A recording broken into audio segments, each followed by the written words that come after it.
Hello and welcome to Stay Paid, the sales and marketing podcast on a mission to help you close more deals and retain more business so you can live a life of freedom tomorrow, but only if you take action today. My name is Joshua Stike, and I am joined, as always, by Luke Acree. Hello, everybody. How you doing, Luke? I'm doing pretty good, man. I got whiskey beside me that I might crack open. I don't know. It's a payroll day, so those are the days maybe I should drink. Every time we whiskey. start the Facebook Live a little bit late, you know that it's payroll day. Yeah, because every other week we do payroll on Tuesdays.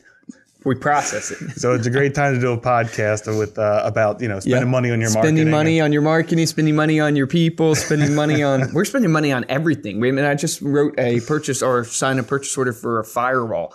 The things you think in business, like you just don't realize, like all these operating expenses. Like who would have thought that like a service agreement for a firewall is going to be over 20 grand? I mean, how crazy is that? And that's just one little part of IT stuff. But anyways. Yeah. Well, last week we talked about creating a wow experience for your clients. And this week we're going to go a little bit deeper into that idea of creating an experience by talking about giving client gifts. We all know that it is better to give than to receive, but in business, you have to give in order to receive. This is called the reciprocity effect or the norm of reciprocity. I've never actually heard it described as the norm of reciprocity. The norm of reciprocity. In social psychology, reciprocity is a social norm of responding to a positive action with another positive action, rewarding kind actions. It's actually a human need or a tendency to want to give something back when something is received. People feel a sense of obligation to do something for you when you've done something for them. So today we're going to spend a little bit of time talking about how you can apply this to your business and marketing. But first, I thought it would be fun, inspired by our last podcast where we kind of went into our backstories a little bit, to go down memory lane. Christmas is a week away. So when this podcast releases, have you done your Christmas shopping? Are you done? Oh, yeah, I'm done. See, you're a planner. I have not bought a single Christmas present. No. That's the difference between Josh and I. Josh has bought all of his Christmas presents. I have bought zero. Dude, Black Friday, my wife goes out shopping with my mom. It's kind of awesome. They have a ton of fun. My daughter goes with them sometimes. They go out at like midnight, Thanksgiving night or whatever. Oh, nice. And then I will sit there and just buy everything online on Amazon, or I get the emails with the sales, and I just go through and take care of everything. It actually generates ideas. Like, I don't even make a list for people. I just see, this person would like that. It is funny. I walked home last night and there was a huge box in my kitchen, and I opened it up and it was just full of just things. I call them things. They're probably gifts. And I was like, what is this? And she's like, I ordered that from a company and they sent me all this stuff. I was like, oh my gosh. I did not buy one gift in a physical store this year. I'm not supporting our small businesses. Is that a telltale sign? Yeah, seriously, dude. You got to get out to the brick and mortars. But I thought it'd be fun to kind of talk about what our favorite maybe Christmas memories are, or what your favorite gift was that you received as a young Luke. What your favorite gift might be. There is an awesome home video of me. I guess I've been... Dude, if we could get the home video... I have a great one too. Oh. If we could get those home videos, I'm the type of person that wants to make sure you feel appreciated. Oh, the same way. So... I am the same way. I overreact to everything. Dude, I don't want to yell into the mic, but there's a home video of me opening up Bingo. Yeah. The game. And I'm like, Bingo! Best game ever! Bingo! And I'm like screaming at the top of my lungs, Bingo. And it's just so obvious when you watch the home video that here's a kid that probably didn't care at all about Bingo, but was so, I guess, self-conscious about making people feel good when they opened the gift. I always hated opening gifts in front of your family. Right. Like your extended family. Your brothers and sisters, not as much, but your extended family, because you just feel so obligated to react when your grandma gives you underwear. You're just like, underwear! Yes! Underwear! She give you those tighty whities, and you're like, Grandma, I don't wear tighty whities. We're getting really personal right That is now. a little. Favorite gift? Do you have one? Favorite gift, easy for me. It was when my brother Dan and I, so this is the Dan that's actually been on the podcast. So we grew up, we're super into music. You guys know my story. Obviously wanted to be, a musician, all that good stuff. My parents, since my dad was a pastor, I think when he started out, he was making $11,000 a year, right? So we lived in a church parsonage, and so we 8 kids, didn't have a ton of money. And so we wanted a drum set, but did not think there was any way we would get a drum set. Mm-hmm. And after we opened all the Christmas presents that everybody, we had went through it all, and then they said, we have one more surprise for you. And so we didn't know what it was. So Dan and I walked back to the back room, and there was a drum set, and we freaked out. I still remember it because we just loved music. We didn't have a drum set. We used to set up buckets to tell you. We used to, down in our basement, we'd have those like 5-gallon buckets. We'd set up a bunch of them, and that's how he would play. Like the original Stomp. Then we got the drum set. It was freaking amazing. I still remember that memory. It was an unbelievable moment. I remember getting an electric guitar one year for Christmas. I think I was 14 when we got our electric guitar. And then I remember getting my bass guitar, I think, for my 16th birthday, which ended up being my instrument of choice. But my favorite gift that I remember getting, and I think I have video of this one. This was a year where my parents were always great at getting us gifts. They were great at surprising us. I don't know if it's different now, but I feel like I can't surprise You're my not good kids. at surprising your kids? It's because they know everything. Well, exactly. It's not so much a surprise as it is, I feel like they get more stuff throughout the year. And I don't know if that's just because it's easier to buy stuff or if we're soft. If we're soft. You're soft, dude. Maybe this is a weakness of ours where we kind of whatever. But we didn't really get stuff throughout the year when I was a kid. So Christmas and birthdays were like huge deals, and Easter we would get presents on too. So I remember. Dude, you got presents on Easter? Yeah. I rember getting like a kite every year for my grandmother. Spoiled. We'd go outside. We didn't even celebrate Easter. Easter Bunny's not real, people. No, just kidding. Don't say that. All the kids listening to this, I'm just kidding. One year, I think I was 11, and I really wanted a Creepy Crawlers workshop. I don't know if you remember the Creepy Crawlers workshop. Jesse remembers the Creepy. Yeah, so does Mark. Mark's like, oh yeah, I remember at the same that. time. We all remember the Creepy Crawlers workshop. Anyway, I just learned today, apparently these things came out in the 60s. I didn't realize that, but they made like a resurgent in the early 90s. So I looked it up. I had to be like 11 whenever this happened. Okay. It's all that I wanted. You could make these plastic molds of these creepy like bugs and insects. I think you could actually make like pencil toppers.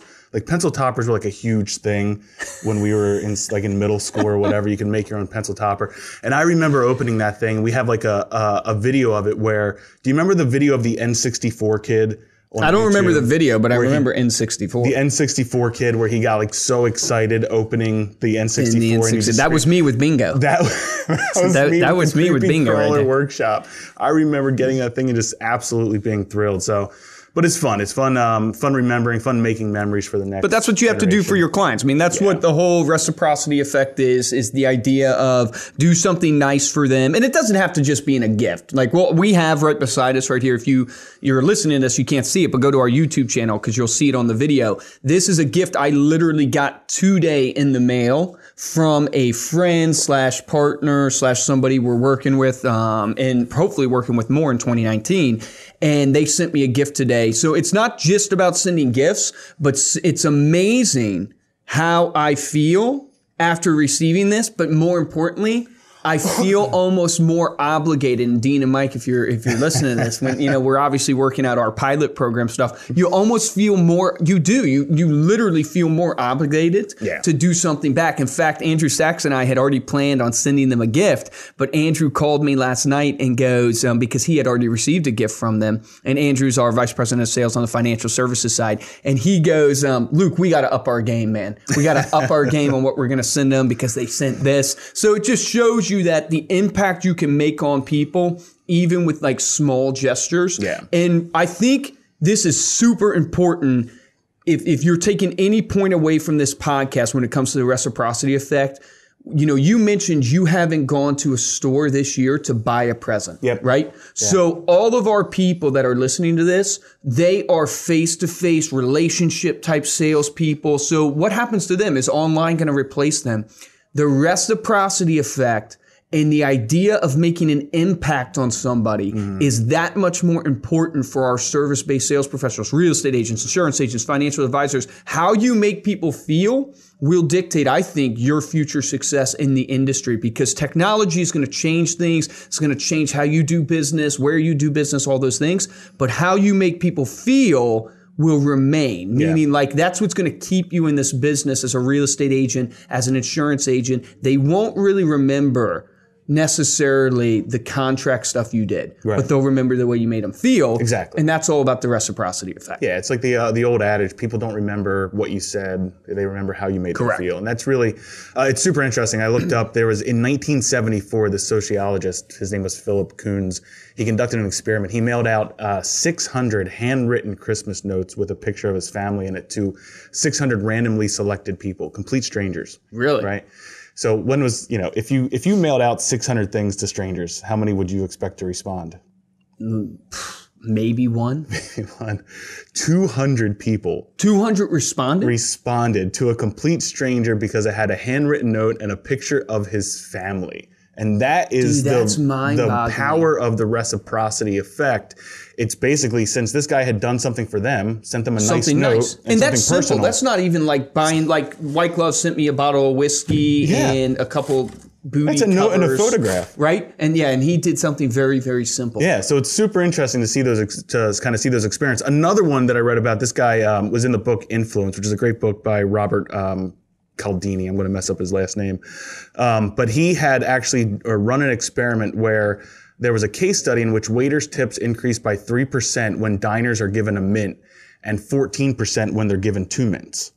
Wait, say that one more time. So a waiter's tip increased when diners were given 1 mint by 3%, increased by 3%. Okay. When given 2 mints, the tip increased by 14%. No way. What about, here's the kicker. I wonder, you get those waitresses and waiters that write thank you and little notes on the receipts? Yeah. I wonder what that does psychologically. The kicker is when the waiter left 1 mint with the bill but quickly returned to offer a second mint, the tips increased by 23%.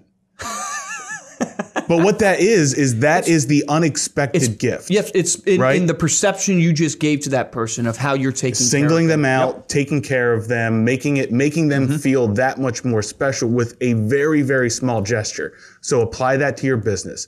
Average transaction or sales volume for a real estate agent is 1.5 million. If you do those little things that give people the unexpected and initiate that effect, 23% increase in your business would be an additional $345,000 in sales volume. Just by giving a couple mints. Which is about 3 transactions. Just a couple mints, people. So just give 1 mint and then leave and then drive back and give a second mint every time you do a listing presentation or something.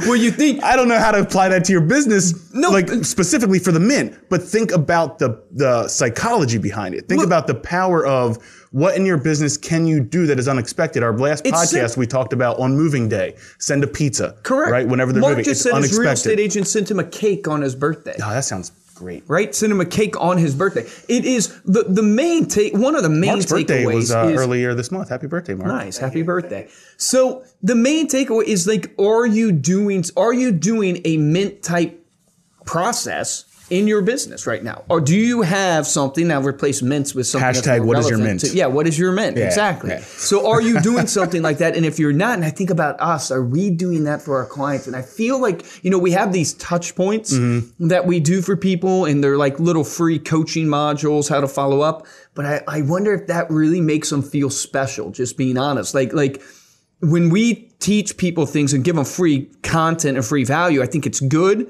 But I almost go, should we do something so outside what people expect? They expect us to do business-related stuff. Should we do something so outside? And it's a great point. Yes. I mean, content marketing used to, and it still does have an incredible impact on your business and your transactions, but it's becoming expected. Correct. And that's where you really have to be creative and start thinking of what are things that would be unexpected and put yourself in your customer's shoes. What would be something that you would receive that would be unexpected, and how do you then translate that to applying in your business? Now it has to be scalable. That's kind of one of the hardest things. It has to be scalable, and it has to be personal. Has to be personal. See, like this, what you guys are seeing if you're watching our YouTube video. Yeah. This right here, like they gave me these little booty things that go on your shoes. Like I don't know if you guys have ever seen these before, right? But I don't know what they're called. Like on the bottom, Safe step. Yeah, safety step. Yeah, safety step. But it goes over your like dress shoes to keep your dress shoes protected from like the snow or from dirt or something like that. And they sent me a bottle of whiskey and then this nice little basket it came in. The key to this gift that they did, just breaking it down psychologically, is we had a conversation when we were in Michigan with them. And we were visiting clients together, and Dean was putting these on his feet, these little booty things, when we were walking out of visiting a client together. And I looked down at his shoes and said, dude, what are you doing? What are those? And he said, what are you talking about? You never seen these before? And Andrew and I were like, we have never seen this. And he made fun of us like we're, from the boonies. But I had never seen these before. And so what he's done, right, is he's taken a conversation, something that was personal, turned it into a gift. That's what makes this gift so much more impactful, is he's using something that he learned about us, on our trip, something that we connected with, had a couple jokes over, and putting it in. The other thing is we like to have a good time, and so he sent me whiskey. So we went out and we talked about just the different types of drinks and stuff that we're trying and stuff like that. And he sent us whiskey. So he made. Though he put some money into this gift basket, the key to it was he made it more personal. Yeah. Does that make sense? So absolutely. Well, this is where you have to, we talk about this all the time on the podcast. You have to keep notes. So if you don't have a CRM or you don't have a way of tracking this, you have to know what your clients' interests are. If you're helping them with their financial decisions, you know what their life events are. If you're helping them move into a new house, you know if they have a dog because they need a backyard with a fence around it. You know if they love entertaining because they needed a big pool area and a place to grill. You know if they love art. You as a real estate agent have so much info. You have so much information. So take that time. Take a little notebook as you're showing houses, as you're collecting this information, these little bits of small data that you know your clients are looking for, whether it's because you're helping them purchase a new home, right? So you're their buyer agent, or it's because you're helping them sell their current home and you've seen it, you've taken pictures of it, you helped them stage it. But it's the same in insurance and finance too. You have to take note of that and then mark it in your system. Get a system together where you can pull it up. Oh, it's John's birthday. What does John like? John likes golden retrievers. Let me see what I can find that relates to golden retrievers. We just subscribed to this new subscription box thing called Bully Box, I think, or Bully Mate or whatever. It sends you treats for your dogs. It sends like really hard to destroy toys. That's smart. Every month or something like that. That's not an expensive investment to send a 3-month starter kit of that to someone that has a golden retriever, because golden retrievers are heavy chewers. It's just those kind of ideas, completely unexpected. That's a touch point after the transaction, halfway between possibly that 2.5-year mark where they're halfway between moving, because the average person moves every 5 years, that you can apply to your business today if you're doing the work now. Right. That's the whole take action part of it. You have to start recording these interests, start getting the data together on your clients and put a reminder system in place that's going. Now we produce an awesome tool. It's an awesome tool, guys. Yes. ReminderMedia.com. We produce an awesome tool that will go out every 2 months that touches on a series of these topics. But what we say is the real power of the tool isn't necessarily the fact that it's a customized magazine that looks beautiful and it makes it past the trash can. The real power of the tool is the fact that there's articles in there that it can apply to just about everyone that you can follow up with and have that conversation about. Correct. And I think this brings us into the next point, which is how to use these types of client gifts effectively. You have to follow up right away. Correct. The most powerful time to get that reciprocity effect is going to be when they're feeling those good feelings. As a matter of fact, there was an article written on how to overcome the urge to reciprocate. Really? So So if you're receiving something from a business or from somebody, they actually said, here's how to overcome the urge to reciprocate, such as trying to avoid the need to purchase an item after receiving a freebie. Give it time. To resist the urge. It shows you, man. Give it time. Experts suggest that the urge to reciprocate is strongest immediately after the initial exchange. If you can wait, you will probably feel less pressure to return the favor. So when should you ask for referrals? Literally right after you sell them the home. You did something great for them. Ask them for referrals. Right, or use this opportunity. They've got the gift basket. They've got the rubber shoes. They've got the whiskey. That's when their good feelings about you are going to be the strongest. You have to capitalize on that time and then make sure that you are suggesting ways that they can reciprocate. So what's the most obvious way that they can reciprocate? A referral. Right? So using opportunities like this to just say, hey, if you know anyone else that might be looking for a home, I'm always here for you. Here's my information. Would you mind passing that along? I think a good golden nugget or good gut check, for lack of a better word, is that who are the 10 people that are super, super important to your business? Right? Who are the 10? It could be even top 5. Do you have something planned for them as a gift? Right? Do you have a gift planned for them? We're at the end of the year here. We're December. Are you sending them something? Even a handwritten note, even something. Do you have something that you're going to give them that stands out? And if you don't, why? Why aren't you going that little bit of an extra mile that will make all the difference in them remembering you, but most importantly, just fostering that relationship? And I would make the point from the practicality standpoint of how do you do this effectively is that you don't have to spend a lot of money. I think of our social media shares library that's in each of our clients' account interface. So each of our clients has access to tons of different content that's kind of just spliced up into, you have recipe stuff, you have lifestyle stuff, DIY stuff. All that is just content, right? But the moment you make it super personal to the person, it triggers the reciprocity effect. i.e., my wife Megan loves to work out and loves to eat healthy. So instead of just posting content, literally send her a private message, post on her wall specifically, and go, was thinking about you today. Hope you're doing well. I was thinking about, my whatever Christmas recipes coming up, and I was thinking about you and how you eat healthy, and I found this recipe and thought you would like it.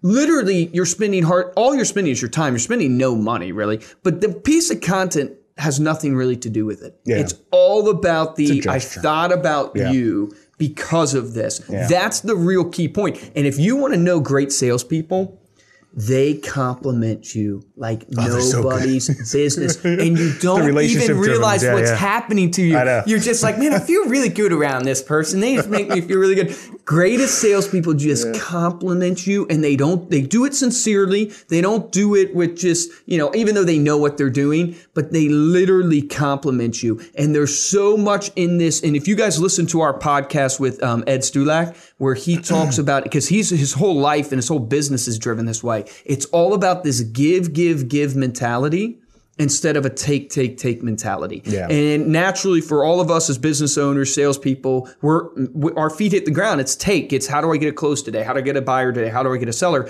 But if you could somehow just shift your mindset to be in that give mentality, that's the reciprocity effect. That's the power. And when you run your business model through this lens of how do I create reciprocity, you have to start with how do I give? How do I give to trigger people to want to give back to me? Yeah. So I think that kind of covers it. Yeah. That kind of covers it. It's going to be a little bit of a shorter podcast this week. We're going to break open the whiskey. We're going to break open the whiskey. Josh thinks I'm joking, but I'm really serious. Enjoy your Christmas, everybody. Merry Christmas to everyone out there who celebrates Christmas. And we hope you guys have a great holiday season. We will do one more episode, I believe, this year. And then we're going to go on a little bit of a hiatus. Serious? We're doing only one more? We're going to do one more this year. Yeah. I'm looking at Jesse to make sure I've got this. We're doing the best of the podcast, the interviews, the marketing tips, sales tips. Yeah, I think we'll still keep going with the interviews, but we'll have a couple best of episodes for you guys. So hopefully you have a chance to check that out. If you are listening to this or watching this on YouTube, comment below what your favorite Christmas gift was as a child. I think that'd be super fun to see everyone kind of their favorite Christmas gift. And comment below if you like opening gifts in front of people or if you hate it. I bet you 99% of people hate it. It's so stressful. Oh, it's ridiculously stressful. Someone gets you a shirt I actually envy my brother. A tie you don't like. My brother's really good at not caring what people think. So he'll open a gift and be like, oh, that's great. Thanks. I want to be that. I feel like I got to be like, yes. But anyway, guys, thank you so much for listening. If you liked what you heard today here on Stay Paid, please go into iTunes. Please give us a 5-star rating. Reciprocate. Hopefully we did something nice for you. This was unexpected. It's Monday morning. Yes, Monday morning when it comes out. Please go to iTunes. Leave a 5-star review. Make sure to leave a comment. You can also find our podcast in video on youtube.com/ReminderMedia or staypaidpodcast.com. Please make sure to tell someone else about the podcast today. It really helps us spread the word. We do all this stuff for free because we just want to share what we've seen success with. We want to hear what you guys have had success with in your business. If you'd like to get a hold of me or Luke, please email us at podcast@remindermedia.com. We're actually getting a lot more people emailing us at that address. So it's really fun to hear back from you guys. Or you can find us on Instagram and LinkedIn. And of course, check out Reminder Media on social media. We are at Reminder Media on Facebook, Instagram, Twitter, LinkedIn, and Pinterest. For this episode of Stay Paid, I am Joshua Stike. And I'm Luke Acree, guys. And I'm going to close with this. I think the summation of this podcast truly is that, hey, the action item, find your top relationships that mean the most to your business. When you look back over the last couple of years of your business, even this last year, who are those top 5 to 10 people that mean the most? And do you have a gift that you're going to give them? And do you have even notes, as Josh said in this podcast, that you've taken on them, that you know what matters to them personally, what's going to make them feel really loved, valued, that's going to create impact with them? And do a gift for them this Christmas. Do a gift for them here as we enter into the new year, and watch the power of the reciprocity effect play out before your eyes. So the difference between a top producer and a mediocre producer is top producers take action. Take action on doing that gift for each of your top 10 relationships. Have a great day, guys.